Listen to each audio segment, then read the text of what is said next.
unarmed running speed is scary. On.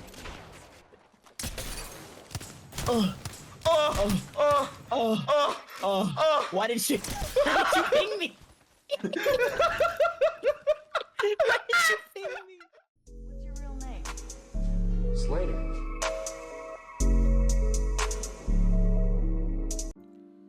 What's good, Snowdrift?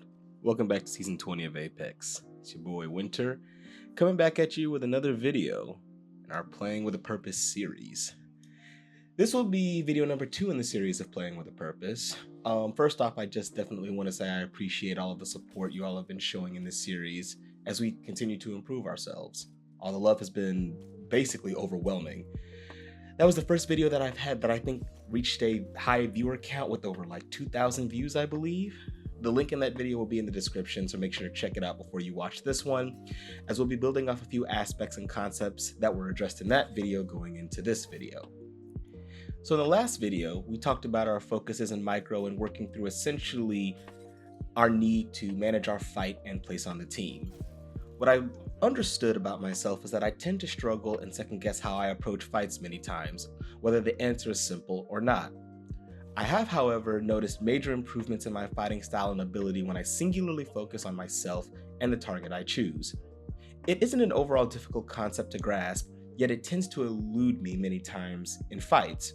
So I completed a test to see how well I performed under different conditions in which I focused intently on my fighting ability versus me microing my entire team and trying to fit into a larger overall plan, as we'll see in the next 2 clips. So the first one will more so focus on my ability to fight, and the second one will show what happens when I'm trying to address what happens with my teammates. So make sure that you are paying attention to how I fight between these 2 different games, as it'll definitely present a different type of mindset between the 2 different fighting styles. But yeah, I'll see you on the other side, and we'll definitely review and have our conversation when we come back.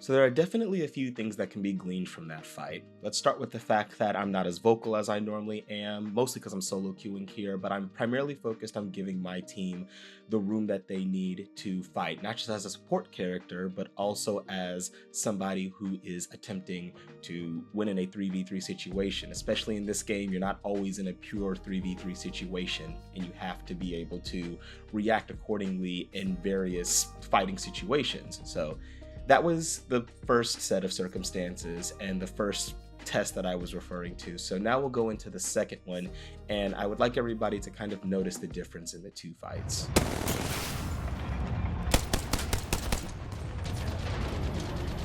I can't see them, and my team is very, very passive right now. I think we leave. There's no point in staying.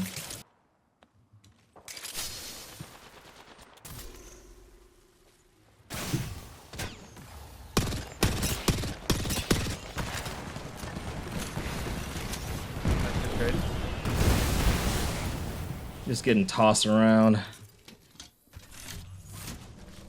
Can you hit Res Mirage? Oh, never mind.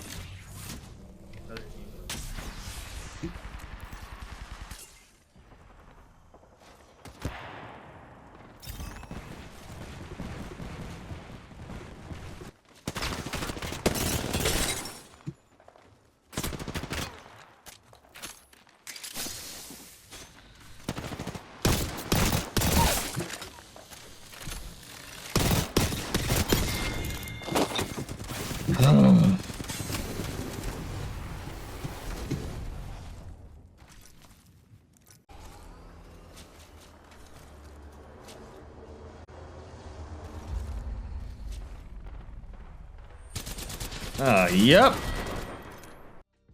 So in that second fight, you could definitely tell that there was more pressure on me to not only perform based on my teammates' overall fighting ability, but also I wasn't purely focused on myself and my own fighting capability.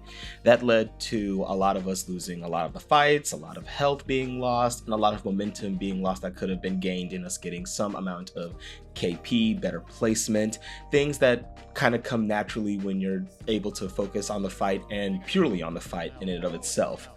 So the results can vary, but mostly fall within a standard deviation depending on both your randoms and your own ability. I seem to be personally more competent when being more reliant on myself and unconsciously thinking about how my team is performing, and it has led to overall more consistent performance at the halfway point of this challenge, whether again I'm playing with myself or with the stack that I normally play with. Shout out to Ascended Storm and Volkin. So what's the aspect of this that has improved the most? Or what aspect of this has improved my gameplay the most? Well, in a word, it's confidence, simply put. I feel like even when I may be in the wrong, or there's a call that I make that's bad, or when I underperform in a fight, I feel less and less like I'm beholden to a mental block when I'm performing, as opposed to when I'm in a public match. And all it took was me just believing that my current ability matched my actual time and effort. My suggestion to everyone kind of facing this problem as well is, unless it's an unequivocally bad idea, a take or whatever it is, take the fight. Whether you win or lose, the more you take fights and put effort into recognizing repeated scenarios, the more comfortable you'll be in seeking combat and going into situations where you might not have as much of a choice whether or not you want to take a fight. As we've seen previously, sometimes you'll have 3 or 4 teams jumping you at the same time.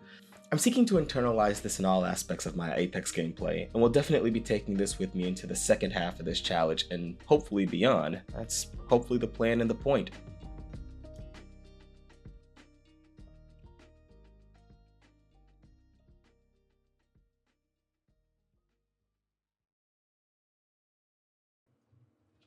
So thank you everybody for joining us for this video. I really appreciate everybody's love, comments, improvements, and suggestions that they left on the last video. You can definitely do the same on this video as well. I'm thinking there's probably only going to be one more video in the challenge before we actually end it on stream at the 30-day mark, but I might do an overall one where I go over some of the conversations we've had, some of the things we've been talking about just as a review video.